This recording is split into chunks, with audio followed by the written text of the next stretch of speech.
नमस्कार। एक बहुत ही महत्वपूर्ण प्रेस कॉन्फ्रेंस के लिए हम लोग यहाँ पे आए हैं। हमारे साथ भारत के फॉर्मर कैबिनेट मिनिस्टर और हमारे सीनियर लीडर रविशंकर प्रसाद जी हैं। वो आप लोगों को बताएंगे।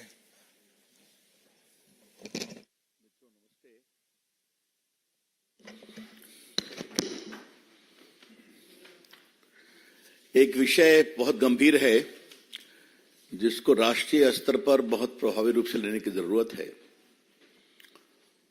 श्रीमान डीके सुरेश ये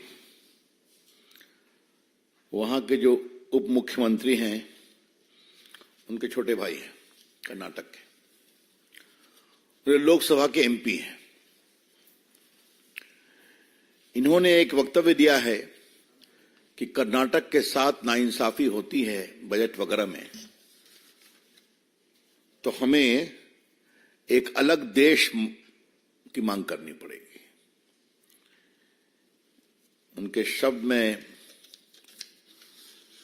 if we do not condemn it today, then in coming days a necessity will arise to put forth a proposal for a separate nation for the South. Kannada में उन्होंने बोला था, उसका अंग्रेजी अनुवाद। मित्रों, में उनको एक मिनट भी एमपी रहने का अधिकार नहीं है, ये बात तो मैं भी अलग से बोलूंगा। लेकिन राहुल गांधी जी भारत जोड़ो यात्रा कर रहे हैं और उनके सांसद जो उनके प्रदेश अध्यक्ष और उप मुख्यमंत्री के छोटे भाई हैं, वो भारत तोड़ने की बात कर रहे हैं और अभी तक उन्होंने कोई कमेंट नहीं किया है इसको डिसोन करते हुए। सोनिया गांधी भी खामोश हैं, उनके राष्ट्रीय अध्यक्ष खरगे साहब भी चुप हैं। ये लोग रोज हमारे प्रधानमंत्री को मन भर गालियां पढ़ते हैं कि तानाशाह हैं, चुनाव नहीं होने देंगे, क्या नहीं करेंगे, और रोज ये संविधान की दुहाई देते हैं, रोज। और आज उनके एक वरिष्ठ सांसद, जरा शांत रहे पीछे कैमरा, वरिष्ठ सांसद जो एक प्रकार से कर्नाटक के मजबूत स्तंभ हैं, important pillar of Karnataka Congress, वो ये कह रहे हैं कि कर्नाटक को अलग राष्ट्र बनाया जाए। तो क्या राजनीतिक फायदे के लिए राहुल गांधी कांग्रेस पार्टी इस स्तर पर चली आएगी? यह बहुत दुर्भाग्यपूर्ण है। और रोज हमारे ऊपर संविधान के उल्लंघन की दुहाई देने वाली कांग्रेस, उसके नेता, उसके राष्ट्रीय अध्यक्ष राहुल गांधी, सोनिया गांधी, सारे एलाइज, आज उनको संविधान के अनुसार जवाब देना जरूरी है कि इन लोगों ने, किसी ने भी डीके सुरेश के इस असंवैधानिक टिप्पणी का विरोध नहीं किया है। All the leaders of the so-called India Gathbandhan are maintaining a conspicuous silence on this utterly shameful, irresponsible and unconstitutional comment of the Congress MP from Karnataka, Mr. D.K. Suresh. ये बात मैं कहना चाहता हूं। अब थोड़ा मैं संविधान देश के सामने रखना चाहता हूं।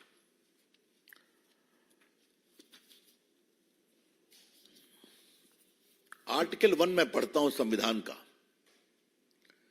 India, that is Bharat, shall be A union of states. Bharat राज्यों का संघ होगा।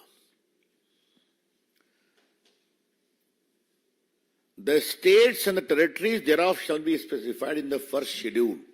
पहले शेड्यूल में कौन स्टेट और टेरिटरी भारत को बनाएगा उसका उल्लेख है। और अब मैं फर्स्ट शेड्यूल के बारे में जरा देश को बताना चाहता हूं आपके माध्यम से। कर्नाटका उसके सीरियल 9 पर है। कर्नाटका संविधान में भारत का अंग है। अब दूसरा, हमें बोलने का अधिकार है, तो बोलने के अधिकार में आर्टिकल 19 में है freedom of speech and expression, fundamental right है। क्योंकि उसमें क्लॉज 2 क्या हुआ है? Nothing in sub-clause A of clause 1 shall affect the operation of any existing law or prevent the state from making any law insofar as such law imposes reasonable restrictions on the exercise of the right conferred by said clause in the interest of sovereignty and integrity of India. तो अगर भारत की एकता अखंडता का उल्लंघन करने का आप कोई टिप्पणी करेंगे तो आप नहीं कर सकते। कानून के द्वारा उसको रोका जाएगा और रोकना चाहिए। यह भी संविधान के मौलिक अधिकार के धारा 2 में है। This prohibition forms part of clause 2 of 19(1) संविधान से बाहर नहीं है। अब मैं आपके सामने आर्टिकल 84 बताना चाहता हूं कि सांसद बनने की क्वालिफिकेशन क्या है। कौन सांसद बनेगा, एमपी, राज्यसभा, लोकसभा। तो मैं पढ़ता हूं article 84। A person shall not be qualified to be chosen to fill a seat in parliament unless he is a citizen of India and makes and subscribe before some person authorized in that way of the Election Commission an oath according to form set out in the 3rd schedule. तो तीसरे schedule में जो form है उसका oath लेंगे तभी आपका नामांकन वैलिड होगा। हम लोग सबको करना पड़ता है। ये 3rd शेड्यूल का नाम क्या है जरा मैं आपके सामने पढ़ता हूं। बस मुझे आप 1 मिनट समय दें। Schedule 1, schedule 2। देखिए मैं शेड्यूल 3 पढ़ रहा हूं। Form of oath or affirmation to be made by candidate for election to parliament. I so and so nominated do hereby solemnly affirm that I will bear true faith and allegiance to the Constitution of India as by law established, and I will uphold the sovereignty and integrity of India. तो भारत की संप्रभुता और एकता को बनाए रखने की आप शपथ लेते हैं, लड़ने के पहले और फिर लड़ने के बाद। जब आप जीत गए तो क्या होता है? I swear in the name of God और solemnly affirm that I will bear truth, true faith and allegiance to the Constitution of India as by law established. I will uphold the sovereignty and integrity of India. तो आप MP बनते हैं तो आपको भारत की एकता अखंडता को मानना ही नहीं है, उसका ओथ भी लेना है उम्मीदवार के रूप में। और जीतने के बाद जब सदन में आएंगे तब भी ओथ यही लेना है, मंत्री बनेंगे तब भी ओथ यही लेना है। और आपको बोलने का अधिकार है, लेकिन बोलने के अधिकार 19 में 19(2) है कि आप भारत की एकता अखंडता का अगर अतिक्रमण करेंगे तो इस पर रीजनेबल रिस्ट्रिक्शन लग सकते हैं। और भारत क्या है मैंने आपको पढ़ के बता दिया आर्टिकल 1। तो मिस्टर डीके सुरेश ने जो भी बोला है वो भारत के संविधान के हर प्रावधान का उल्लंघन है, भारत की एकता अखंडता का उल्लंघन है। उनको 1 मिनट भी भारत लोकसभा के एमपी रहने का अधिकार नहीं है। Mister DK Suresh forfeits the right to remain a member of parliament by openly demanding the breaking of Karnataka from India and making South India a separate nation. एक बहुत गंभीर मामला है, इसलिए आज इसको विस्तार से कहने की आवश्यकता पड़ी। आज इस विषय को लोकसभा में उठाया गया था और हमारे राज्यसभा में उठाया गया था, वहां नेता पीयूष गोयल के द्वारा और वहां माननीय संसदीय कार्य मंत्री के द्वारा।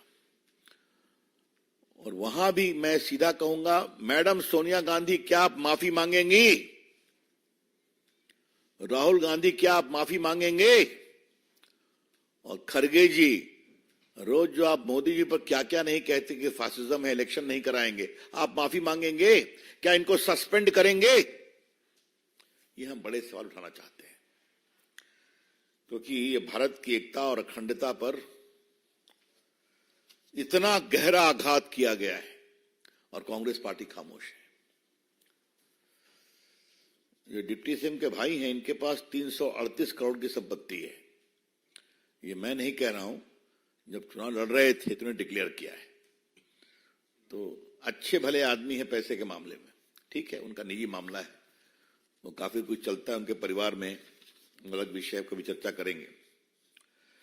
लेकिन ये जो बात कही जा रही है कि कर्नाटक के साथ अन्याय हो रहा है, अभी माननीय प्रधानमंत्री जब व्रत रखे हुए थे तो कर्नाटका गए थे ना, बेंगलोर, बोइंग की इतनी बड़ी फैसिलिटी का उद्घाटन किया था ना उन्होंने, अभी हाल में अयोध्या के मंदिर के उद्घाटन के पहले, प्राण प्रतिष्ठा के पहले। आज बेंगलोर, कर्नाटका इतनी बड़ी आईटी का हब है कि नहीं? और मुझे मालूम है कि जब मैं देश का आईटी मंत्री था तो मोबाइल मैन्युफैक्चरिंग की बहुत बड़ी फैक्ट्रियां वहां खुली हैं, भारत सरकार के प्रयास से खुली हैं। तो ये क्या बोल रहे हैं कि उनके साथ दोहरे मानदंड किए जाते हैं? Karnataka is a proud part of India. Bangalore is the IT hub of India, of innovation, of various forms of technology, of pharmaceutical, of science, of electronic manufacturing, of chip manufacturing. क्या क्या बोल जाते हैं? और जहां तक कहा कि हमारे साथ सौतेला व्यवहार होता है, तो हम 2-3 आंकड़े आपको देना चाहते हैं। यूपीए 2 में कर्नाटका में 2009-14 में जो टैक्स डिवोल्यूशन हुआ, आपको मालूम है जब टैक्स आता है तो उसको राज्यों को भी बांटते हैं, तो कर्नाटका में टैक्स डिवोल्यूशन था 53,396 crore. In the 5 years during the Manmohan Singh government from 2009 to 14, tax devolution for Karnataka stood at 53,396 crores. Whereas in 14-19 under Shri Narendra Modi ji, it has crossed 1.35 lakh crore. तो 53,000 करोड़ से nearly double. अब देखिए 19-20 में 30,919 करोड़ रुपया devolve हुआ है, 20-21 में estimate है 24,273 करोड़, और उसके बाद 22-23 में लगभग 30,000 करोड़। मैं एक साल की बात बता रहा हूं। ग्रांट्स इन एड्स भी बढ़ा हुआ है, सब मेरे पास डिटेल्स हैं। तो ये भी आरोप जो है कि कर्नाटक के साथ भारत सरकार स्टेप मदरली ट्रीटमेंट करती है, ये बहुत ही बेबुनियाद बात है, फैक्चुअली इनकरेक्ट है, तो हमें उसका ही प्रतिकार करना था। लेकिन ये सब सेकेंडरी है। Mr. D.K. Suresh has committed a gross impropriety as a member of parliament by openly talking about the breakup of India. This is a clear violation of the constitutional main point of unity and integrity. Why is Congress party silent? Why is Sonia ji silent? Why is Mr. Kharge and Rahul Gandhi silent? And when Rahul Gandhi is supposedly moving in the entire country to unite India, and the important leader is publicly declaring to break away India. That is the unfortunate part of it. Thank you, मित्रों। मुझे अपनी ओर से इतना ही कहना था। अब आपके कोई सवाल हो तो उसका मैं उत्तर दूंगा। धन्यवाद।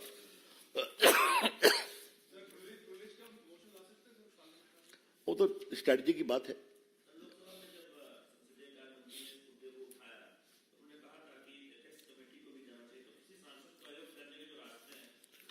मुझे लगता है कि अपने पार्लियामेंट्री पार्टी की ओर से इस दिशा में सारी कार्रवाई की जाएगी और की जानी चाहिए भी।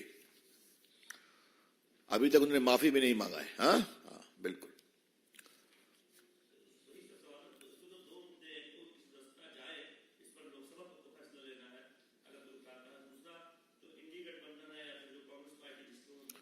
देखिए, एथिक्स कमेटी क्या करेगी वो तो एथिक्स कमेटी तय करेगी, लेकिन ये विषय बहुत गंभीर है। लेकिन वही मैं पूछ रहा हूं, क्यों नहीं कहा है? क्योंकि वो तो ऊपर देखते हैं कि सोनिया जी क्या बोल रही हैं, राहुल गांधी क्यों खामोश है, खड़गे जी क्या बोल रहे हैं, तो सभी खामोश है। तो क्या शुद्ध राजनीतिक स्वार्थ के लिए देश की एकता अखंडता का तार तार किया जाएगा? ये बात हम बीजेपी की ओर से उठाना चाहते हैं। Any other question on this? Yes, आज का मेन फोकस यही है। बताइए। मुझे कोर्ट के निर्णय के संबंध में कोई टिप्पणी नहीं करनी है। धन्यवाद।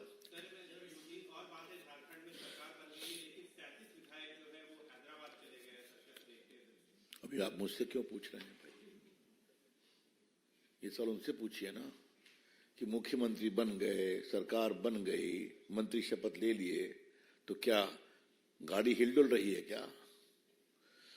देखिए, मैं एक बात आज आपको क्लैरिफाई कर देना चाहता हूं। कल मैंने कांग्रेस पार्टी की टिप्पणी में देख रहा था, तो झारखंड के बारे में तो मैंने बताया था, ये कांग्रेस पार्टी का कोई चेहरा है टिप्पणी करने का? याद करिए कितनी बार चुनी हुई सरकारों को डिसमिस किया कांग्रेस पार्टी ने। शुरू करूं, नंबूदरी-पाद की केरला की सरकार सीपीएम की पहले डिसमिस किसने किया था? कांग्रेस पार्टी ने किया था। प्राइम मिनिस्टर कौन थे? नेहरू जी। और अध्यक्ष कौन थी? इंदिरा गांधी, कांग्रेस की। पूरी इमरजेंसी में कितने को डिसमिस कर दिया, याद है आपको? बीच में डीएमके की सरकार को भी डिसमिस किया गया था, करुणानिधि की सरकार को, कांग्रेस पार्टी ने। और तो और 6 दिसंबर के बाद यूपी की छोड़िए, राजस्थान की बीजेपी की सरकार शेखावत जी की, एमपी की सरकार पटवा जी की, और शांता कुमार की हिमाचल प्रदेश की, तीनों को डिसमिस कर दिया था। ये क्या इनका चेहरा है? कहते हैं at a drop of a hat they used to dismiss. मुझे सरकार पसंद नहीं है।